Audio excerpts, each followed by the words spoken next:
কবির question করেছেন যে আমার 2 হাঁটুতে প্রচন্ড ব্যথা, বসা থেকে দাঁড়াতে গেলে প্রচন্ড ব্যথা লাগে, বসে নামাজ পড়তে পারি না, হাঁটু ভাঁজ করলে প্রচন্ড ব্যথা লাগে। ধন্যবাদ ফজলুল কবির সাহেব।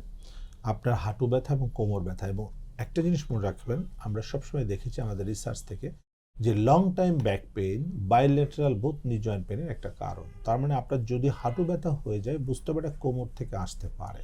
তো অবশ্যই আমাদেরকে কোমরটাকে আগে রিকগনাইজ করতে হবে যে সেখানে ডিসপ্রলাপস আছে কিনা, অথবা সেখানে কোনো প্যাথোলজি আছে কিনা, যেমন কোনো টিউমার আছে কিনা।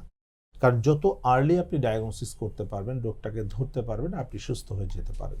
যদি লেট করেন, এটা আস্তে আস্তে আপনাকে আরও ড্যামেজ করে দিবে। যেমন আপনি হাঁটাচলা করলে আপনার হাঁটুর কার্টিলেজ ভেঙে যাচ্ছে, নামাজ পড়া আপনার কষ্ট হচ্ছে, আপনি নামাজ পড়া তো বদ্ধ করে চেয়ারে নামাজ পড়তে শুরু করেছেন, কিন্তু চেয়ারে পড়া শুরু করে কিন্তু আপনি বাঁচতে পারছেন না, আস্তে আস্তে আরও খারাপের দিকে চলে যেতে পারেন।